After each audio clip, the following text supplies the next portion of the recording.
उधर उत्तराखंड की उत्तरकाशी से दिल दहला देने वाला एक वीडियो सामने आया। वहां पहाड़ का एक बड़ा हिस्सा टूटकर यमुनोत्री हाईवे पर गिर गया और इस खौफनाक मंजर को देखकर वहां मौजूद लोगों में चीख पुकार मच गई। सामने आए वीडियो में पहाड़ से छोटे छोटे पत्थर गिरते दिखे और देखते ही देखते अचानक पहाड़ का बड़ा हिस्सा भरभरा कर सड़क पर आ गया। पहाड़ से आया मलबा इतना ज्यादा था कि वो अपनी चपेट में आई सड़क भी साथ में बहा ले गया। इस घटना के बाद वहां अफरा तफरी मच गई और लोग अपनी जान बचाने के लिए गाड़ियों से उतरकर भागते दिखाई दिए, लेकिन वहां मौजूद एक आदमी ने इस घटना को अपने मोबाइल फोन में रिकॉर्ड कर लिया।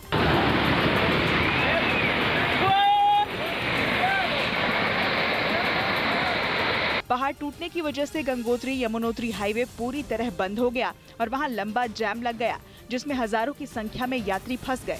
हालांकि गनीमत रही कि पहाड़ के मलबे की चपेट में कोई नहीं आया, वरना बड़ा हादसा हो सकता था।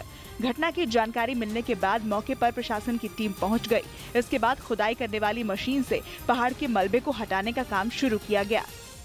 उधर आर्थिक संकट से जूझ रहे क्यूबा में ताकतवर तूफान ने भीषण तबाही मचाई। इस तूफान का सबसे ज्यादा असर पश्चिमी क्यूबा के इलाकों पर पड़ा, जहां तूफान के उठने से लोगों पर मुसीबतों का पहाड़ टूट पड़ा, जिसकी कुछ तस्वीरें बाताबानों से भी सामने आईं, जहां तेज हवाओं के साथ भारी बारिश हुई, जिसका नतीजा ये हुआ कि सड़कें पानी में डूब गईं। वहां जगह जगह इतना पानी भर गया कि ये पता लगाना मुश्किल हो गया कि वहां सड़कें कहां हैं। लोग घुटनों तक भरे पानी के बीच से निकलने को मजबूर हो गए। सड़कों पर पानी के बीच से निकलने के लिए कुछ लोग एक दूसरे का हाथ थामकर आगे बढ़ते दिखे, तो किसी ने अपने बच्चे को पानी से बचाने के लिए उसे अपने कंधों पर बैठा लिया। और इस पानी ने केवल सड़कों पर ही मुसीबत नहीं बढ़ाई, बल्कि कई लोगों के घरों के अंदर भी पानी का तांडव देखने को मिला, जिससे उनका दिन का चैन और रातों की नींद भी उड़ गई।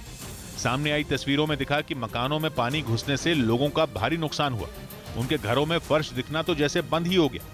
इन हालात में सामान को पानी से बचाने की कोशिश की गई। लोगों ने कई चीजों को ऊंचाई पर रखकर पानी में खराब होने से बचाया।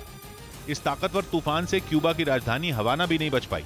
वहां बड़े से बड़े पेड़ और सड़कों पर लगे साइन बोर्ड नीचे गिरे मिले, क्योंकि क्यूबा में 205 किलोमीटर प्रति घंटा की रफ्तार से हवाएं चली। कुछ ही देर में तूफान की वजह से देश का पश्चिमी हिस्सा अंधेरे में डूब गया। जबकि प्योर्ता दे गोल्पे में तो तंबाकू और केले की फसल को भारी नुकसान पहुंचा, क्योंकि तेज हवाओं के साथ बरसात होने से फसलें बर्बाद हो गईं और किसानों की मेहनत पर पानी फिर गया। यही नहीं, शक्तिशाली तूफान के कारण वहां सड़कों पर जगह जगह भारी भरकम पेड़ गिर गए और लोगों के सिर से छत तक छिन गई। वहां के हालात इस कदर बिगड़ गए कि हजारों लोग अपना घर छोड़कर जाने को मजबूर हो गए। जो तस्वीरें सामने आई, उनमें एक तस्वीर में एक दंपति अपने बच्चों के साथ सुरक्षित जगह की ओर बढ़ता दिखा। पश्चिमी क्यूबा में तबाही मचाने के बाद तूफान ने अमेरिका के फ्लोरिडा का रुख किया। वहां से भी उसके रौद्र रूप की कुछ तस्वीरें सामने आईं। नॉर्थ फेरी एयरपोर्ट पर तो तूफान ने ऐसी तबाही मचाई कि हवाई अड्डे पर खड़े प्लेन खिलौनों की तरह टूटे फूटे दिखे। इधर प्रधानमंत्री गरीब कल्याण अन्न योजना का फायदा मिलना जारी रहेगा।